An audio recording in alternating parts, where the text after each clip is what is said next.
And I'm extremely excited for our guest today. He's a quarter of the, you consist of a quarter of the soloists this tomorrow evening, So Percussion. Hi everybody. Well, hi.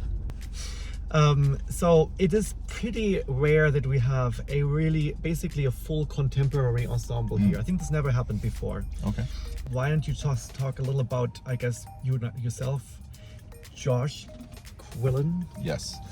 I am, as Alexander said, I'm one quarter of So Percussion. But I'm originally from Ohio, a very small town in Dover, Ohio. And I'm very fortunate. I got to play a lot of steel drums in high school. Oh. And as you know, in the fourth movement of the concerto by David Lang, he has me playing a little steel drum solo up front, and then the rest of the bandmates join me, and then the orchestra eventually. And the steel drums are sort of the centerpiece. And as a kid growing up in Ohio in a cornfield, learning about steel pan, the idea that I would ever get to even go to Trinidad and Tobago and do that sort of thing, the idea that I would ever be standing in front of an orchestra is still like, my mom still can't believe it, This particular group of four folks have been playing together now, I think it's 16 years. Oh my gosh. And actually, we were talking the other day that in the contemporary music world, ensembles also, like, having a core group like that for that long is also pretty rare. Yeah. And I think we're really sort of proud of that, but also not taking it for granted. We're really, really fortunate. The thing that I think the four of us are trying to do within the contemporary music world is kind of, I hate the word like breaking down barriers. Like, I don't like, it just feels more dramatic than it actually is. But it's kind of trying to tease out and disarm this feeling that these things have to be separate. Steel drums should be in an orchestra. Why? Because it's an interesting sound. It has nothing to do with Jimmy Buffett or, a flowered shirt. It's a beautiful sound that sounds just as beautiful as the harp or the violin when played and built in a beautiful way. So if you sort of just operate from that mentality, it becomes easier. This David Lang piece called Man-Made that you guys are playing, there are 4 movements, in my opinion, and then each movement is by a different kind of set of instruments. Yeah. It ends with a steel drum. Yes. And you're right, so there you have that connection between it comes out of folk music. There is a sound now that could be part of a regular orchestra. Yeah. And I think it's an imaginative, beautiful evening. Movement, the fourth movement. The first movement starts with twigs, with pieces of nature. Right. Now, when you take that trajectory, this whole path, like from nature to steel drum, you do this little detour, right? Yeah. Through what now? Yeah.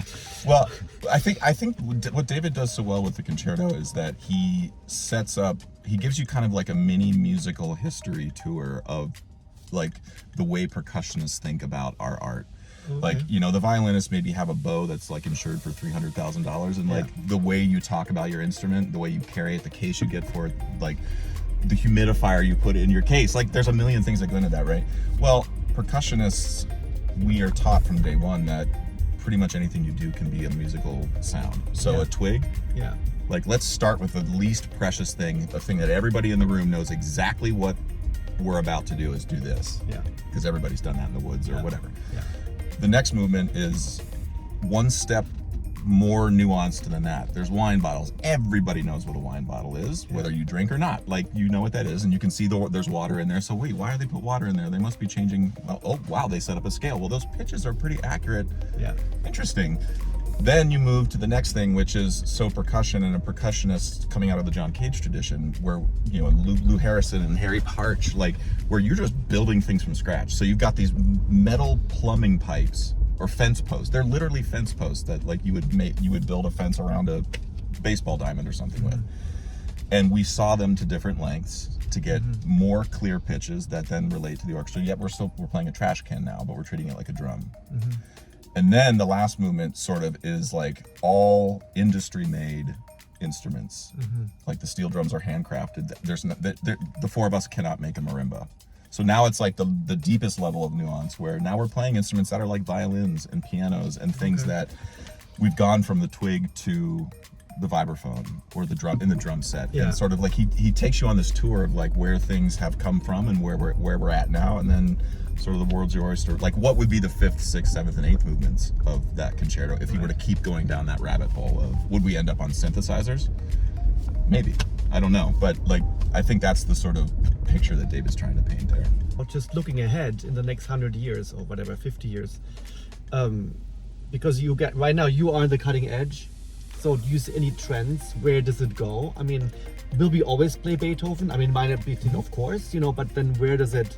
I'm a big, and I think So is definitely adopting this mentality. Like, I listen to a lot of comedy podcasts and people who are like comedians who do improv, and their motto is, and again, like if you study this stuff, it's much deeper than this, but like yes and, like this yes and mentality rather than a no, and it's like, yeah, Beethoven, Mahler, Brahms, like absolutely, like that's one of my favorite times on stage was playing Mahler 2 in grad school. I will never forget hitting that bass drum and the organ coming in and the choir lighting up.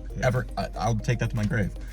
But I also play Zelda Tears of the Kingdom on my Nintendo Switch, and the culture behind how that music gets written is no different than the way Beethoven and those guys talked about how they were, or Clara Schumann wrote her music. Like, there's deep work going on there. And so like I think in 20 or 30 years, the way people look at video game music,